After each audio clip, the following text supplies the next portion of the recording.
దానికి ఒక అధిపతిగా ఉన్నాడు. సౌలు రాజు, దావీదు సైన్యాధికారిగా ఉన్నాడు. దావీదు ప్రజలందరూ దావీదుని పొగుడుతూ ఉంటారు. ఎలాగా? సౌలుకి 10,000, దావీదుకి 20,000. అంటే సౌలు కంటే దావీదుని ఎక్కువగా పొగుడుతాడు. అక్కడ రాజు ఎవరు? సౌలు. సౌలుని పొగడు, దావీదుని పొగుడుతాడు. ఈ విషయం సౌలు దగ్గరికి చేరుతుంది. రాజునైనా నన్ను పొగడకుండా దావీదుని పొగుడుతున్నారనే సౌలుకి కోపం రేగింది. కోపం రేగి సౌలుకి దేవుడే ఇచ్చాడు అధికారం, ప్రజల్ని అధికారిగా ఇచ్చాడు సౌలుకి. దావీదుకి తోడున్నాడు దేవుడు, సౌలుకి దేవుడు తోడున్నాడు. కానీ సౌలు దావీదును పొగడడం వల్ల దావీదును ప్రజలందరూ పొగుడుతున్నారు. దావీదును రాజు అంటున్నారు, నేనుండగా దావీదు రాజు అంటాను. సౌలుకు కోపం వచ్చి దావీదుని చంపడానికి ప్రయత్నం చేస్తారు. దావీదుని చంపడానికి ప్రయత్నం చేస్తుండగా సౌలు దావీదు మీదే టార్గెట్ చేశాడు. ఈలోగా ఫిలిస్తీయులు యుద్ధం ప్రకటించారు సౌలు మీద. ఇటు దావీదు మీదకే తన ఉగ్రతను చూసుకున్నాడు తప్ప ఫిలిస్తీన్లు కొరకు ఆలోచించారు. దేవుణ్ణి అడగల సౌలు. ఫిలిస్తీన్లు యుద్ధానికి వస్తున్నారు, దేవుణ్ణి అడగకుండా రమ్మన్నాడు. ఫిలిస్తీన్లు వచ్చాడు. దావీదును వెంబడిస్తూ తడుతూనే తన జీవితం కొనసాగించాడు. మధ్యలో ఫిలిస్తీన్ల చేతిలో సౌలు ఏమయ్యాడు? హతమయ్యాడు. యుద్ధం ప్రకటించాడు. సౌలుకి ఫిలిస్తీన్లోంచి ఒకడు బాణం వేయగా అతని బాణం వచ్చి అతని గుండెల్లోకి వచ్చుకుంటాడు. నేను వాడెవడో చేతుల్లో చచ్చిపోవడం ఏంటని సౌలు తన సైనికుల్లో ఒకని నన్ను చంపమని కోరుతాడు. కానీ సైనికులు అలా చేయరు. బాబు నేను చంపితే ప్రజలందరూ మమ్మల్ని చంపుతారు అనేటప్పటికి సౌలు ఆడెవరి చేతిలో నేను చావడం ఏంటని సౌలు తన డ్యూటీతో తన పొడుచుకుని తను చస్తాడు. సౌలుకి ఇచ్చిన రాజ్యాధికారాన్ని దేవుని నడకుండా ఫిలిస్తీన్ల మీద యుద్ధంకి వెళ్ళాడు. సంసోను శక్తినిచ్చాడు దేవుడు. దేవుని మర్చి ప్రేమలో పడి తన బలాన్ని పోగొట్టుకున్నాడు.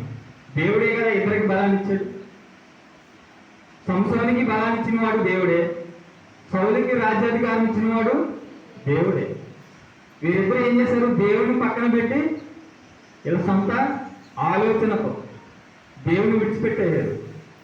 దేవుని విడిచిపెట్టేసి ఇలా సొంత ఆలోచనలతో సొంత నిర్ణయాలతో ముందుకు వెళ్ళారు, హతమయ్యారు. సౌలు గాడిదలు నేర్పుకునేవాడు, కానీ దేవుడు ఏం చేశాడు? రాజ్యాధికారాన్ని ఇచ్చాడు.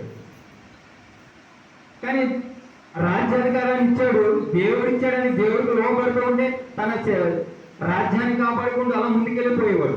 కానీ అధికారం రాగానే గర్వం పెరిగింది. మనకు ధనము రాగానే గర్వం పెరగకూడదు. దేవుడు మనకి ధనాన్ని ఇచ్చాడు కదా అని గర్వపడకూడదు. ఆరోగ్యం ఇచ్చాడని గర్వపడకూడదు. కానీ ఆరోగ్యం ఇచ్చిన దేవుడు, ధనమునిచ్చిన దేవుడికి లోబడి ఆయనకు విధేయమై మనం బ్రతికితే మన జీవితాలు ఇంకా అభివృద్ధి చెందుతాయి. సంసోను చేసినట్లుగా, సౌలు చేసినట్లుగా మన జీవితాల్ని చేసుకోకూడదు. దేవుడు చెప్తున్నాడు, ఆదాము హవ్వలకి దేవుడు ఏదోను తోటను ఏర్పరచాడా లేదా? ఆదికాండము 1:28 చూడండి. దేవుడు వారిని ఆశీర్వదించింది, మీరు ఫలించి అభివృద్ధి పొంది విస్తరించి భూమిని నిర్మించి దాన్ని లోపరుచుకున్నది. సముద్రపు చేపలను, ఆకాశ పక్షులను, భూమి మీద ప్రాకు ప్రతి జీవిని దేవుడు వారితో చెప్పాను. చాలు. ఏదోను తోటలో ఎవరికి ఇచ్చాడు? మొట్టమొదటిగా ఆశీర్వాదం పొందిన వారు ఎవరు? ఆదాము హవ్వ. దేవుడిచ్చిన ఆశీర్వాదాన్ని వారిని ఏదోను తోటలో పెట్టి, ఏదోను తోటలో ఉన్న సమస్తము మీదే, అని దేవుడు సెలవిచ్చి ఆ తోట నుంచి దేవుడు బయటికి వెళ్ళగానే వీళ్ళు మూడో వ్యక్తికి చోటిచ్చారు. మూడో వ్యక్తికి చోటిచ్చింది ఎవరు? అవ్వ. అవ్వ వచ్చి అవ్వ దగ్గరికి సాతాను, నీ దేవుడు సమస్తము ఏలమన్నాడు, కానీ ఆ చెట్టు పండుని ఎందుకు తినొద్దు అన్నాడు. మీరు దేవుళ్ళు అయిపోతారని ఆదాముకి అవ్వకి ఎంకరేజ్ చేశాడు. అంటే ఆ పండును తినమని, నువ్వు తింటే నువ్వు దేవుడి కంటే గొప్పవాడు అయిపోతావు, నీవు నీ భర్త గొప్పవాళ్ళు అయిపోతావు అని అవ్వను సాతాను ఎంకరేజ్ చేశాడు. దేవుని మాటను పక్కన పెట్టింది అవ్వమ్మ. సాతాను చెప్పిన మాటలకు లోబడి ఆ పండు తిన్నది.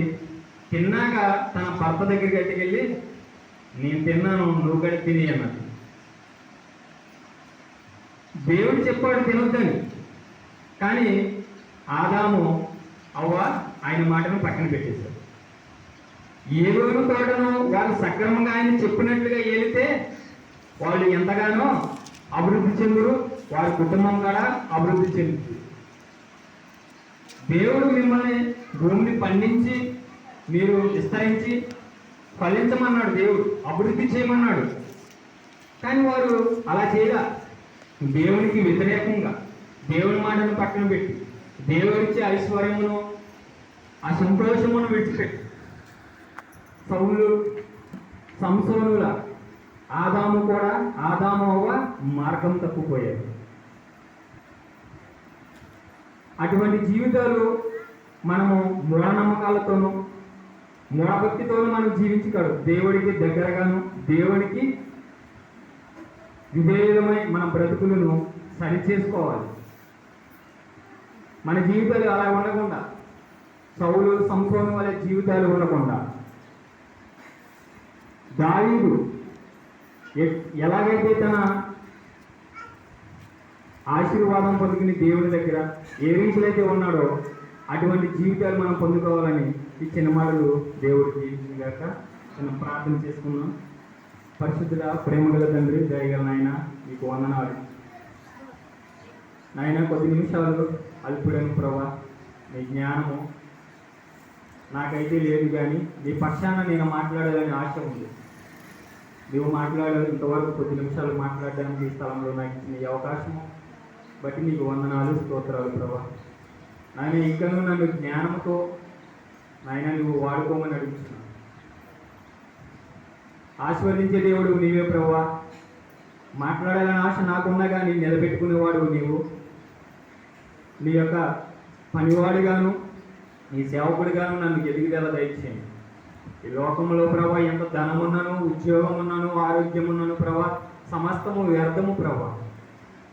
ఇది ఎంత ధనము సంపాదించుకున్నాను ప్రభా. 365 రోజులు మానవుడు కష్టపడినా కానీ ఆయన తన వృద్ధాప్యం వచ్చేటప్పటికి ప్రభా ధనము సంపాదించి ఒకానొక సమయంలో ప్రభా షుగరు బీపీ తెచ్చుకోవాలి, కానీ నీకు ప్రయోజనం ఏమీ లేదు.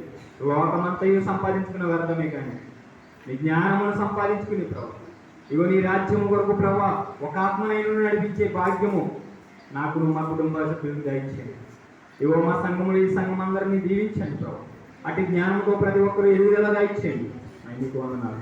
ఎవరైనా బలహీనతలతో ఉన్న ప్రభా వారి బలహీనతలను ప్రభా తొలగించండి ప్రభా. స్వస్థపరిచే దేవుడు నీవే, ఆరోగ్యం ఇచ్చే దేవుడు నీవే.